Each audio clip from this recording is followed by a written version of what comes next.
saygıdeğer misafirler,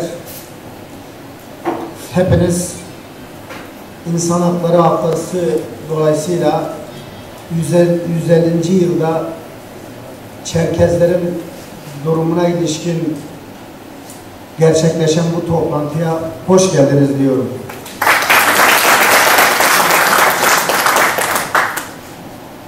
Ben konuşmama başlamadan önce Çerkez halklarının 150 yıl önce, yani 21 Mayıs 1864 yılında soykırım ve jenosite tabi tutularak sürgün edilen, göçe tabi tutulan o insanların, yaşamını yitiren insanların, direnen insanların, onurlu insanların anıları önünde bir kez daha saygıyla eğildiğimi ifade ederek başlamak istiyorum.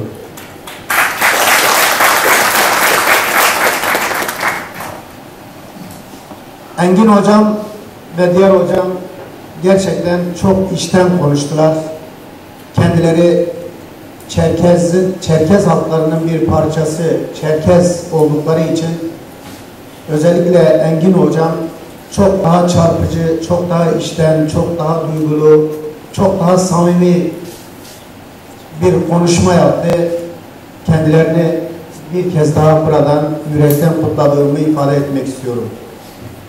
Biz böyle konuştukça, ortak paydalarda birleştikçe insanlığın, halkların, tarihin utancı olan soykırımları, yıkımları, jenositleri, baskıları, zulmü lanetledikçe ve bugün sizlerin gerçekleştirdiği gibi böylesi günlerde ya da daha değişik günlerde bir araya gelerek, örgütlenerek, birleşerek, güç durumuna dönüşerek kendi öz varlığımızı, kimliksel varlığımızı utanmadan alnımız açık, çok dik ve özgür, eşit bir tarzda yaşayacağımız yarınlar içinde elbette böylesi bir araya gelişler çok büyük bir önem ve güç kazanacaktır. Hepimize umut olacak, önümüzü aydınlatacak, bize ışık olmaya devam edecektir. Ben bir Kürt olarak bugün vesilesiyle güncel durumdan biraz daha koparak buraya gelmeden önce dünden beri Çerkezlerin tarihini, Çerkez halklarının geçmişini salt kulaktan duyma bilgilerle ya da siyasette kullanılan terimlerle ifade etme değil, biraz daha derinleşerek bu halkı daha yakinen tanımak, onların yaşadıklarını geçmişte halk olarak, Kürt halkının bir evladı olarak yaşadıklarımızın benzer yönlerinin ne olduğunu 2-3 günden beridir okudum, biraz daha yoğunlaştım. Ama baktım ki Kürtlerle Çerkezlerin kaderi, Çerkez halklarının kaderi, Filistin halkının kaderi ve daha onlarca mazlum, baskı, sindirme, göç, talan, jenositle karşı karşıya kalan halkların tarihi, geçmişleri ve bugün yaşadıkları acılar, arayışlar ne kadar da birbirine benziyor. İnanır mısınız? İnsan birbirinden ayırt edemiyor. Ben Çerkez halklarının tarihini birkaç günden beri daha derin okuduktan sonra Kürtlerle benzer bir tarihi, kader birliğini ne kadar birebir yaşadıklarını bir kez daha öğrendim. Benim için öğretici oldu. Yani Çerkez halklarının zulme, baskıya, köleliğe karşı 300 yıllık bir direnişi, engin dağlara sığınışı, verimli ovaları, insanlık tarihinin Neolitik öncesi 5000-6000 yıl öncesine giren bazı buluşların inşa edildiği, boy verildiği, fışkırdığı bir yer, coğrafya. Tıpkı Mezopotamya, tıpkı bugünkü Filistin havzası gibi.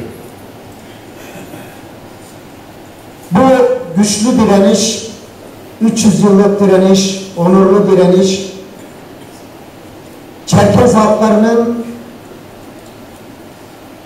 belki bu büyük ve ağır bedeller sonucunda işte en son 1864 yılından sonra Çarlık Rusyası'nın zulmüne uğrayarak, sürgüne tabi tutularak, tıpkı Kürtlerin, Filistinlilerin yaşadığı sorunlar gibi göç yollarına, işte Engin milletvekilimin söylediği gibi ölüm yoluna çıkarıldı.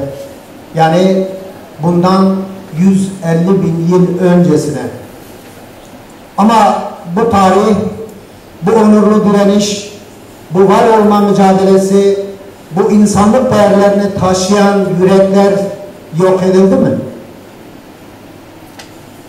Değişik ülkelere, değişik coğrafyalara, topraklara çok zor, çok ağır, çok amansız koşullar altında sürülen Çerkez halkı bitti mi? İşte bugün bakın sizler ışıldayan, ağaran ak saçlarınızla çok canlı, çok dipdiri bir tarihi yaşatıyorsunuz ve burada bulunuyorsunuz. Burada bulunduğunuz için sizinle bir kez daha gurur ve onur duyuyorum.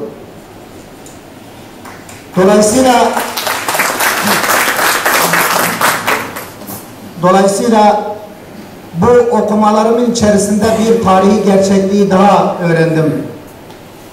Her halkın direniş tarihinde, mücadele tarihinde, onurlu duruşu tarihinde, süreçlerinde, o halkların direniş süreçlerinde bu yaşadıkları acılı tarihleri süreci içerisinde yer edinmiş, sembolleşmiş, kutsal hale gelmiş bazı değerlerin de olduğunu ifade etmem gerekiyor. Ve bunu da öğrendim.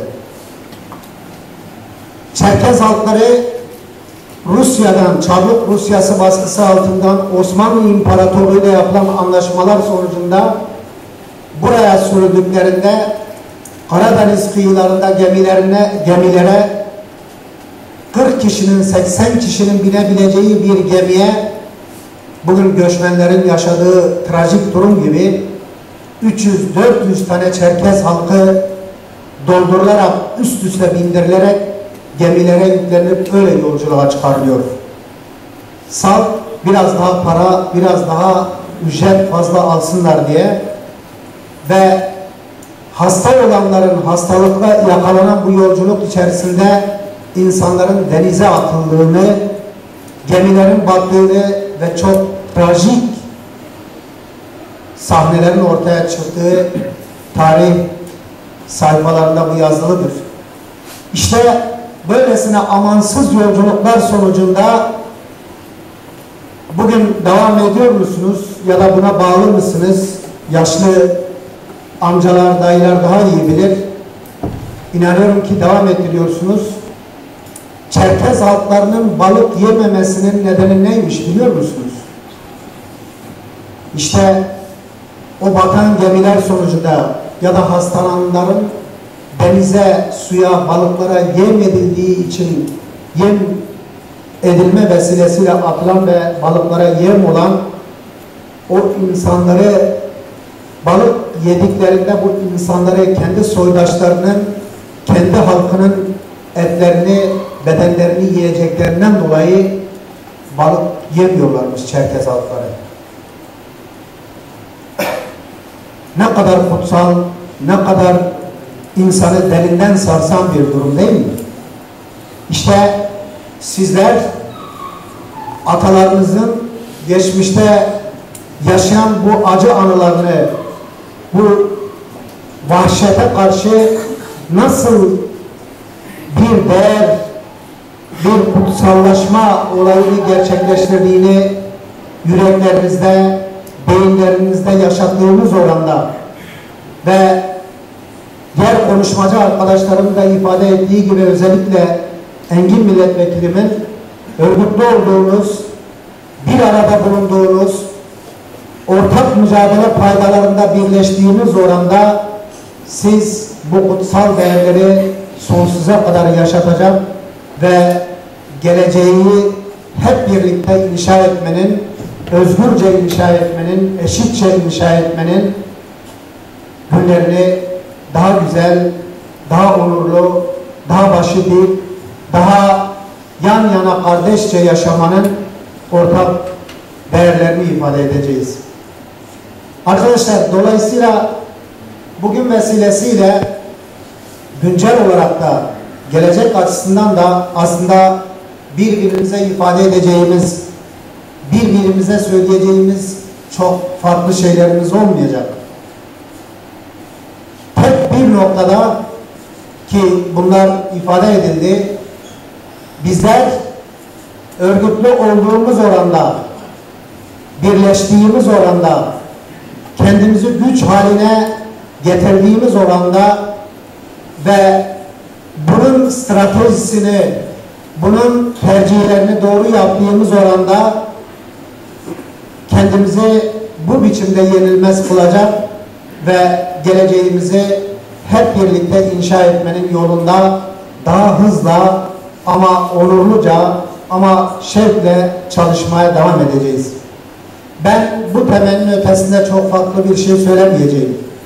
Bugünlerimizin daha çoğalmasını, birlikte ortak mücadelede, özellikle Türkiye'de yaşayan temel sorunlarımızı, halklarımızın değişik inanç, kimliksel, varlıksal sorunlarını ifade eden bütün inançlara, bütün kimliksel değerlere eşit düzeyde ama saygılı bir biçimde yaklaşarak özgür bir ülke yaratmanın, demokratik bir ülke yaratmanın mücadelesini omuz omuza durarak ancak böyle gerçekleştirebilir ve geçmişte yaşanan o lanetli sayfaları ancak böyle yırtabilir ve geleceğimizi insanlık açısından da ortak noktalarda birleşebilen, bütün halkların geçmişte kardeşçe yaşadığı gibi gelecekte de bunun mümkün olabileceğini ancak böyle ifade edebilir ve tekrardan bizleri ve sizleri, hepimizi onurlu direnişleriyle, bu bilinçle bir araya getiren, yaşamını yitiren mücadeleci insanları, onurlu insanları bir kez daha anıyor. Mücadelenizde başarılar diliyor. Özgür günlerde, eşit günlerde buluşmak dileğiyle. Hoşça kalın.